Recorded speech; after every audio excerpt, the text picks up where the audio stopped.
Hello, welcome to another edition of Kape Comparison Picks. We're doing a pre-work edition of again because I'm doing this training and it takes me into a late afternoon. I don't get home till late. I was gonna do this show last night, but I didn't have time. Family first.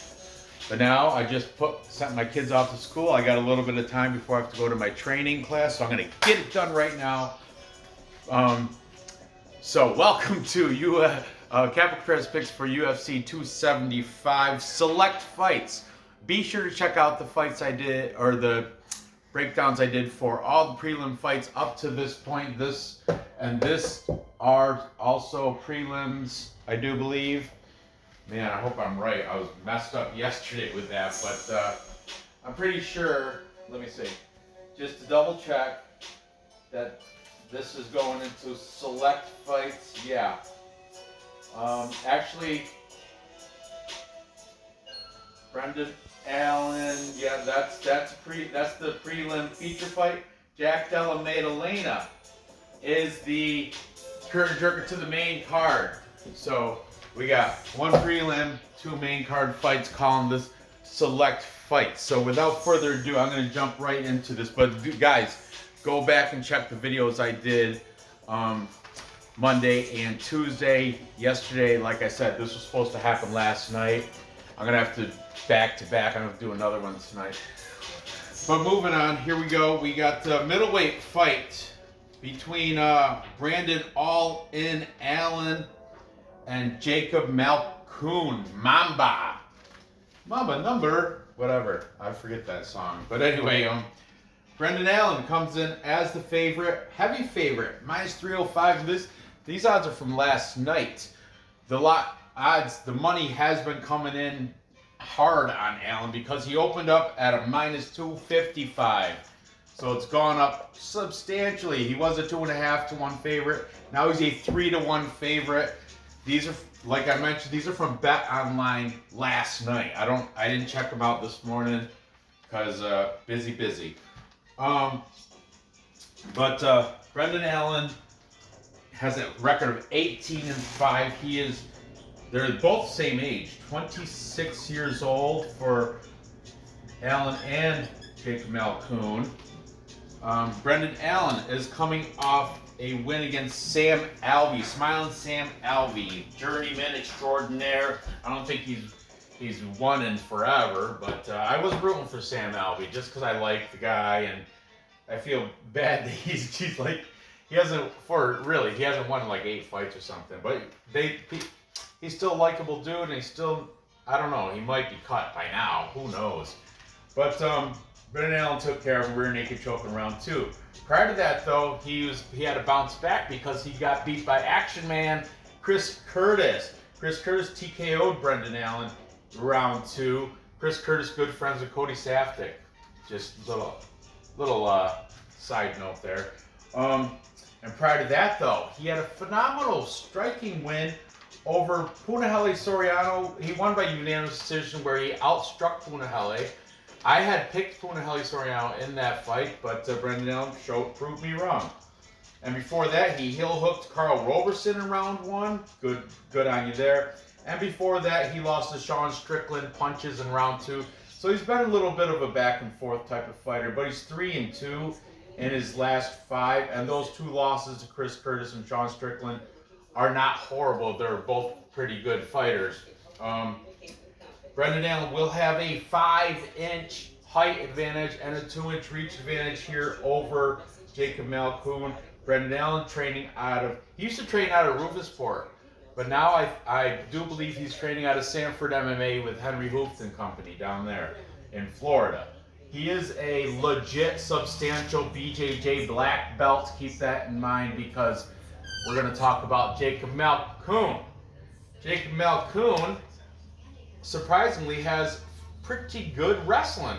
It was rumored to believe that he was not only Robert Whittaker's training partner, but his wrestling coach back. I don't know if he still is, and it was never really confirmed, but I did hear that before from some sharp cappers that he was the coach wrestling coach of Robert Whittaker over in Australia. I know he is a close training partner with Robert Whittaker. Robert Whittaker pretty much got him into the UFC.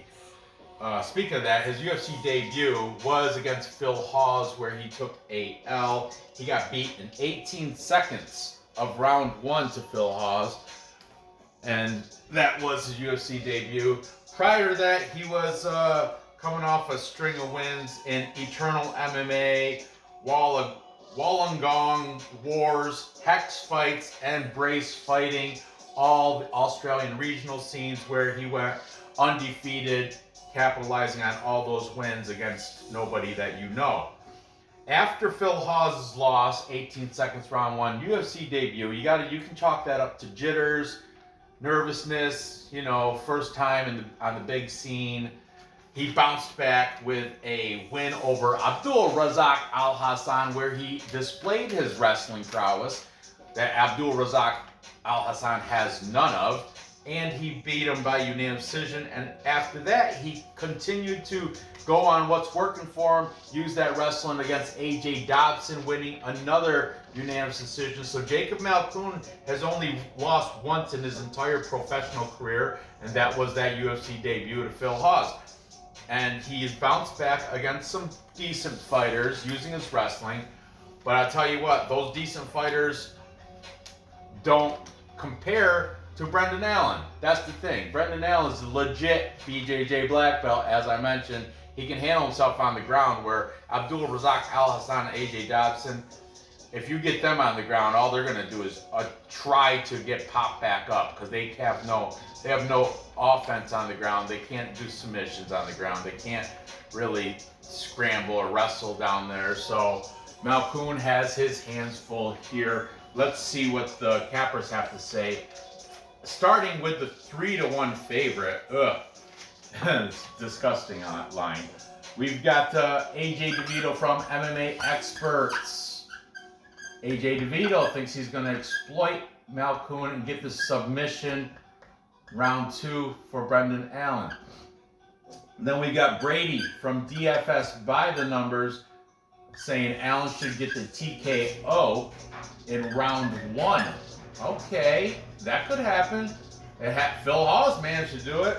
I think Brendan Allen's slightly better than Phil Hawes. Then we got the MMA Prediction Guru, not to be confused with the guru from the UK. MMA Prediction Guru is out of California, and he's saying TKO for Brendan Allen. Late though, round 3. Interesting, Guru, interesting. And we've got welcome E-Money. Oh, I love E-Money. He's fantastic. So entertaining. He starts to show off with I am the best UFC handicapper, putting out the best internet content. He's great. He's great. Very, very braggadocious, I would say. Braggadocious, is that even a word? I don't know. But he's taking Brendan Allen by submission round 1. Okay. And finally, we've got the young man in Burt MMA, but he's taking the contrarian pick. Yeah, Burt. Okay. Burt MMA is taking Jacob Malkoun, and he's saying Malkoun's going to get a decision here. He said he's going to use that wrestling advantage and pretty much gain control time, do the chain wrestling, control the fight. I don't see it happening myself, but I suppose that is the path to victory, because as I mentioned in the past, BJJ does not necessarily transfer to wrestling. They are two different skill sets. Wrestling and BJJ, they're similar because they're both, a lot of the stuff happens on the ground, but it's not the same. So if Malkoun does use pure wrestling, he may be able to stay away from the submission attempts and, I don't know, control Allen for 3 rounds and get a decision, but I don't see that happening myself. I'm going to go with the 3-1 favorite here in Brendan Allen. There was before I found out Brendan Allen was a legit BJJ black belt, I was having a little bit of you know, possibility that Jacob Malkoun might be able to do something because Robert Whitaker's wrestling coach, and he is Brendan Allen's, you know, from the U.S. Malkoun's only got a hop, skip, and a jump to Singapore from Australia, so you got to consider that too. But it doesn't really matter because Allen's there right now. He's been in Singapore. A lot of these fighters been in Singapore all week, so it's not like it's going to be, oh, they got to take a 20-hour flight in and weigh in the next day and fight. Well, I mean, I suppose it could be possible, but I want to say most of them are already there in Singapore. So I'm going to take Brendan Allen to get it done. I'm going to say inside the distance. I think he will play on the ground. Look, we got sub, TKO. The cappers that are taking Allen are kind of split on the method, but all of them are saying within distance. So I'll say submission, round 2. I think Malkoun will take it to the ground where he has a little bit of you know, that's his path to victory is through wrestling. He's going to take it to the ground, then Allen's going to be able to get a sneaky submission in there. Probably round 2. First round, they're going to, you know, measure each other out, throw some feinty punches, and maybe go for a takedown here and there, but I don't think anything's going to be happening first round. It's going to be kind of a boring, sloppy wrestle fest in the first. Round 2 is where Allen's going to catch him with a submission. I don't know, Darce, guillotine, something. So moving on. Next we have, I gotta check my time. This is a pre-work video, so I think I'm limited. Next we have Della, Maddalena taking on Ramazan Amiv. Interesting fight. Maddalena is a slight favorite. The money has been coming in on him because he opened up at -135. He is now a -151. He's got a record of 11-2. Ramazan Amiv or Emeev, I don't even know which. I've heard it called both. Amiv or Emeev, whatever. Ramazan Goretz. And speaking of Goretz, there's like 5 people with that nickname out of the Goretz fight team. If you look on Tapology, crazy. Emeev comes in with a record of 20-5. He is the +131 underdog. He opened up at +115. But the bookies must have been watching some of the same cappers I have, and they've been, oh, we got to switch this line a little bit, or money's coming in on Jack Della Maddalena. So let's talk about the favorite, as I often do in Jack Della Maddalena. He's coming off a win against Pete Rodriguez. Counter left hook. Or counter left in round 1. That was his UFC debut. He won it substantially. Before that, he was in Dana White's Contender Series where he beat Angelusa by unanimous decision. And before that, he was in Eternal Australian regional scene. I'm assuming Eternal is the top tier Australian regional scene because I see a lot of these Australian UFC pros have mad fights over an Eternal. Yeah, he beat his last fight in Eternal. He won by punches. You know what? His only losses ever in his entire pro career happened to be in his first 2 ever fights as a pro. And they were, you know, he started out as a pro as 0-2. Since then, he hasn't turned back. He's been on an 11-fight win streak. And those were also in, I do believe, Eternal. I could be wrong there, but they're definitely Australian regional. Majority of his, all but like 2 fights, I think, all but his Dana White Contender Series fight and his UFC fight, all happened in Eternal MMA. He has no gym listed on Tapology, but I'm sure he's training somewhere with somebody, you know. Let's talk about Ramazan Amiv. As I mentioned a little bit ago, he fights out of Goretz fight team. That is in Russia, Dagestani Russians. However, the consensus is saying he is lower tier Dagestani. Like, you look at all the Dagestani wrestlers and fighters out of Dagestan and Chimiev and Russia and all that part of the world over there. Ramazan Amiv is toward the lower end of those fighters, from what I've been told, you know, and I guess you can look at his fights and you can see that his wrestling is not as good as the others that come out of the Dagestan. However, he is faring decently, I guess. He's 3-2 in his last 5, beat up a couple of the German UFC fighters. Let's just go in order. Most recently, he lost to Danny Roberts. Danny Roberts is the British fighter.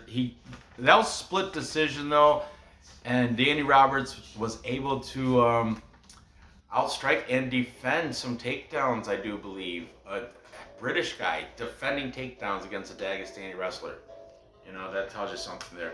Before that, he had a split decision against David Zawada. David Zawada is one of the German fighters. And I guess David Zawada did substantially win one of those rounds. Before that, Nicholas Stoltz, another German fighter who just got beat last week by Benoit Saint-Denis. Nicholas Stoltz took him to unanimous decision. And prior to that, he lost to Anthony Rocco Martin, unanimous decision. And prior to that, he beat Stefan Sekulic by unanimous decision. So I don't know. Ramazan Amiv, he hasn't really proven his. I mean, he beat the 2 Germans, and Stefan Sekulic. I don't even know if that was in the UFC. That could have been pre-UFC, but I'm not. I forgot to write it down. I'm not sure. But I would say what he does have going for him is the Goretz fight team is pretty good. Everybody, it's like I looked on Tapology. It's like 50 fighters deep. Magomed Ankalaev is fighting out of there. Magomed Ankalaev is phenomenal. He's actually getting ready to fight Anthony Lionheart-Smith in July. So, very active gym. But also, consider all these cappers have been saying, not all of them, but a lot of cappers, more than two cappers have said Ramazan Amiv is the lower tier Dagestani wrestler. He does have Dagestani wrestling, but it's not that good. Not as good as all of his compadres or what, I don't even comrades, all of his comrades out of the Goretz fighting team. So anyway, let's see what the cappers have to say in this one. Starting with the favorite in Jack Della Maddalena. We've got E-Money. E-Money is taking Madalena by submission, round 1. There you go, right there. E-Money fading Amiev's. E-Money's one of them that said he is a lower tier Dagestani. He's not top tier. Then we got MMA Prediction Guru.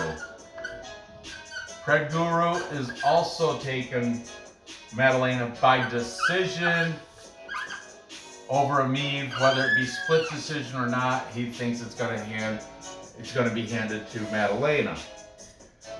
Brady, DFS by the numbers, is saying Madalena will get a knockout. Round 2. I like it, Brady. Good there.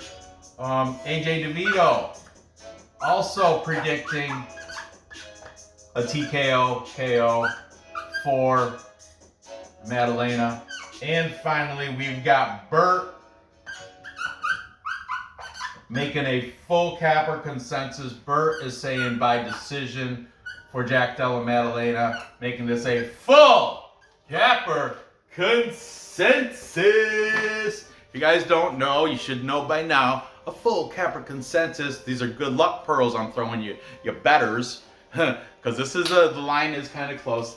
A full capper consensus is when all the cappers agree on one side, and in this case, everybody on this show is taking Jack Della Maddalena to beat Ramazan Amiv. As am I. I would not be surprised if Emeev does come out and beat Maddalena. He's got way better experience in the UFC. Maddalena's what he's got. He's got his Dana White Contender Series. Then he's got his UFC debut fight, which he beat the brakes off of Pete Rodriguez. But Pete Rodriguez, I don't know that guy that well. Whereas in Ramazan Amiv has beaten Nicholas Stoltze, David Zawada, Stefan Sekulic. He's been in the UFC much longer. He's got a better fight resume. However, and he is Dagestani. Name ends in V. Those Dagestani Russians, you can never count them out. So he does have a path to victory. But I'm going to go with Maddalena here. And I think he's going to get it done by decision. Because Emeev was, look at his past 5, decision, win and loss. The guy, you got to give it the guy, he is at least durable, so I don't think Madeleine is going to be able to submit or knock him out. I'm going to take Emeev by decision. Moving on. Next we have the flyweight fight between Rogerio Banterine taking on Manel Kape, Manel Kape, Starboy. We'll call him Starboy, Mr. Sweaty Feet. I'll explain that in a little bit. Rogerio Banterine is the coming in as the plus 190 underdog, 17-4 record. Got a slightly better record than Manel Kape. Manel Kape coming in 2-1 favorite, minus 225. That line hasn't really moved that much. I think Manel Kape opened at minus 235, so I moved a little bit, I think, on Bet Online. But anyway, let's talk about Manel. Starboy. His last fight, he took out Double Z, Zalgazu Megalov by TKO in round 1. Very good look there. Okay, prior to that, he beat Odie Osborne. Both those guys last week's card. Zako lost kind of a robbery. Odie Osborne won substantially. But anyway, Manel Kape took them both out. Took out Odie Osborne with a flying knee, round 1. Yeah, Manel Kape. Prior to that, he had a split decision loss to Matthias Nicolau. And before that, he had his UFC debut loss to Alexander Pantoja. Pantoja is a beast. The cannibal Alexander Pantoja is top 5, I do believe. And before that, he was a champ over in Japan in Rizin. This is where I get to the sweaty feet thing, because in Rizin lets you wear wrestling sneakers if you want, as Manel Kape did. And he was a champ. He won his championship against Kai Asakura on a rematch. But I think he beat him. I want to say he beat him both times around, Kai Asakura. Yeah, Manel Kape, or he might have lost the first time. I forget. But I know it was like that fight against Kai Asakura where he won the championship was Kai Asakura 2. I know he fought him twice over in Rizin. He was beating everybody in Rizin with his wrestling sneakers. However, comes over to UFC, no shoes. And he blames the Alexander, his UFC debut, Alexander Pantoja, unanimous decision loss, due to sweaty, slippery feet. He did say that, or I swear I heard that. I'm not making this stuff up. I guess he said he wasn't used to being barefoot, so he lost traction because of the foot sweat, and he slipped, and he was a little bit slippery, slidey. He had to get accustomed to that, and that's why he lost to, it was one of those, Matthias Nicolau or Pantoja. I would imagine his UFC debut, that was his first fight without sneakers. So anyway, these guys are the same height. Manel Kape, according to Tapology, is fighting out of the Versus team. He's a Portuguese, is his native country, Portugal. He's got 1-inch reach advantage. Their ages, Manel Kape is 28. Rogerio Banterine is 30. And Rogerio Banterine coming in with a lot more UFC experience. But, I would say a lot more. we're gonna just talk about his last 5. Rogerio Banterine trains out of the João Ribeiro team down in Brazil. He's coming off a loss to Raw Dog Brandon Royval. Split decision. A lot of cappers have saying that was a robbery. Bontorin should have won that. I can't say either way. I can't really remember how that fight went. I know I picked Brandon Royval to win, and he did, so I cashed it. But I don't, you know, when I watch these fights, a lot of the times I'm I'm betting, but a lot of times I'm in and out, you know, drinking, pissing, eating, whatever. I'm having a good time. I enjoy watching UFC fights, whatever. I don't study them, and I don't look back. I don't really have time to watch tape because I got all these cappers I have to listen to. Before that, he beat Matt Schnell by unanimous decision. Prior to that, he lost to Kape France by punches in round 1, but it wasn't like early round 1. I want to say it was like midway through round 1. So for Don't Blink, Kape France took care of Rogerio Banterine by punches. And before that, he lost to Ray Borg. Unanimous decision, took him all the way. And prior to that, he beat Julian Paiva by doctor stoppage, round 1. So he's been a back and forth, win-loss type fighter. Rogerio Banterine, 2-3, but not bad considering that last one, Brandon Royval, could have been, it was split decision, could have been a robbery, I don't know. Then the Kape France, Kape France is decent, good, got knocked out there. And Ray Borg took him to unanimous decision, but did go decision nonetheless. So Rogerio Banterine, I think live here, but we'll see what the cappers have to say in this one. Bontorin 17-4, Manel Kape 17-6. Here we go. Taking the favorite, we've got AJ DeVito, MMA experts, by decision. We've got Burt, MMA, taking them by decision.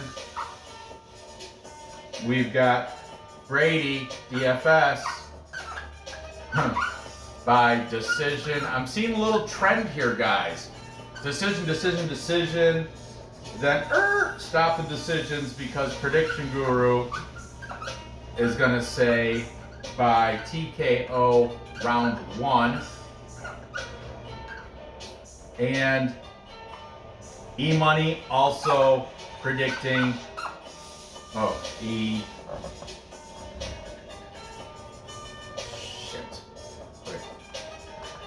E-Money also predicting a TKO round 1 for the Ryzen champion, coming in here off nice back-to-back knockout wins. That's the way I foresee it as well. However, Bontorin, so this is another full capper consensus. That's two on here, guys. This one and this one. Surprisingly, the biggest line, widest line on this show is not a full cap consensus. I thought if any of them were not going to be, it'd be this one or that one, but regardless, they are. For the cappers on this show, I'm sure there's cappers that are taking Bontorin and Amiv, but for here we've got everybody on the side of Manel Kape, and I am too going to ride that Manel Kape train. I think his sweaty feet have gone accustomed to, he's now used to fighting barefoot in the UFC ring. Don't worry about the sweaty feet no more. I think he's going to take it by TKO. I'm not sure which round. I guess I'll say round. You know what? I'm going to say round 1. Screw it. Round 1. TKO round 1 for Manel Kape. But I think Rogerio Banterine, if he does get out of round 1, he has a chance to get a possible decision victory there. So oh man, I'm running short. Recap! Time check. to recap, I've got Brendan All-In Allen submitting Jacob Malkoun in round 2. Then I have Della Maddalena getting a decision victory over Ramazan Amiv. Ramazan Amiv cannot get that Dagestani wrestling going. I mean, if Danny Roberts can defend it, then so can Della Maddalena. And finally, I've got Manel Kape knocking out Rogerio Banterine.